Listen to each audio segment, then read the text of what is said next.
বন্ধুরা, আগে শুনুন সইফ আলী খানের কী হয়েছে। এর আগে শুনেছিলেন তার বউয়ের সাথে নাকি ডিভোর্স হচ্ছে। সেই নিয়ে প্রায় বাজার গরম ছিল 3 মাস।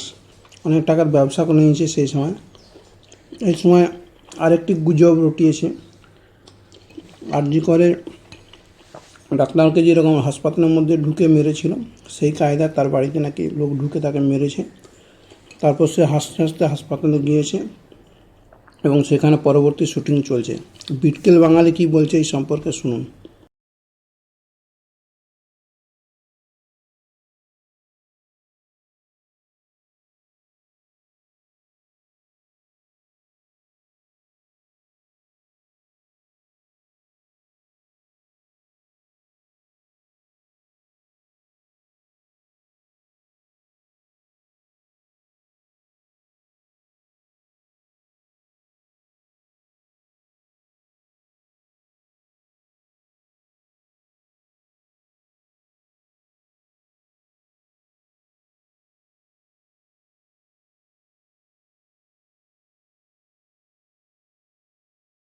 চুরি নাকি অন্য কোনো কারণেই হামলা চালানো হয়, ইতিমধ্যেই তদন্তে নেমেছে ব্যান্ড্রা থানার পুলিশ। খানের ওপর হামলার ঘটনা ঘটল মধ্যরাতে, রাত 2টো নাগাদ তার উপরে ছুরি নিয়ে হামলা চালায় আততায়ী। মুম্বাইতে তার বাড়িতে ঢুকেই হামলা চালানো হয়। চুরির জন্য হামলা নাকি এর পেছনে অন্য কোনো কারণ রয়েছে, ইতিমধ্যেই What was the actual intention of this person? Stay on with me. This is concerning, raises a lot of questions, and we hope that Saif Ali Khan recovers very fast. Also joining me is Ram Kadam, Mumbai BJP leader. Ram Kadam ji, आप हमें बताइए इसमें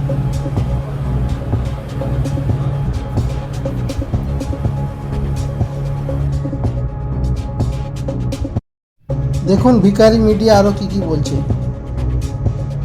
কত পয়সা খরচা করলে এরকম ফ্রিতে প্রমোট করা যায়। ছবি যত খারাপই হোক না কেন, ফ্লপ তো করবে না, কিছু টাকা তো উঠে আসবেই। আর সেটাই ইউটিউব আর নেটফ্লিক্সের দাপটে এখন বলিউড কোন ঠাসা। তাই 500 কোটি টাকা খরচা করে ছবি 1 সপ্তাহের বেশি চলে না। আর তার আগে নানা রকম ডিভোর্স এবং কিচ্ছা কাহিনী ঘটনা ফেদে বাজারটাকে গরম করতে হয়।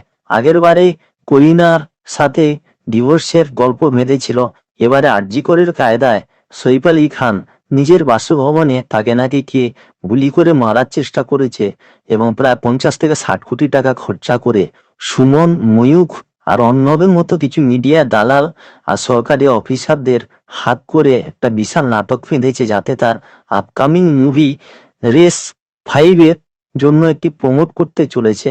আর এইসব গুজব করে তারা হাজার হাজার কোটি কোটি টাকা ফায়দা তুলতে চায়। এই ধরনের ঘটনা প্রায় তাদের লেগে থাকে, নানা রকম কিচ্ছা কাহিনীর মধ্যে থাকতে এরা ভালোবাসি। আসলে আরজিকর কাণ্ডের পর সারা পৃথিবীর লোক জেনে গিয়েছে যে যত খুশি ন্যাংটো নাচ করো, কোনো শাস্তিই হবে না। শোনা যায় এও কানাঘুষা হচ্ছে যে বড় বড় অফিসাররা নাকি সেই রেপিস্টের কাছে এবার ট্রেনিং নেবে, কি করে ধাপ্পা দেওয়া যায়, কি করে টাকা কামানো যায়। আর এখন অপরাধীদের স্বর্গরাজ্যই আমাদের ভারতবর্ষ। খুনি, তেলবাজি আর ধর্ষকদের হাতে এখন এত টাকা যে সিবিআই অফিসাররা তাজ্জব হয়ে গিয়েছে। বলছে সারা জীবনে তো এর 1% তারা কামাতে পারবে না। অনেকে নাকি চাকরি ছেড়ে এখন এইসব চিটিংবাজি, প্রতারণা সামিল হবে আর এদের কাছে ট্রেনিং নেবে। ওই জন্য তাদেরকে জেল থেকে ছেড়েও দেওয়া হবে শীঘ্রই। আর সঞ্জয় রায় তো কোনো ফাঁসিই হবে না।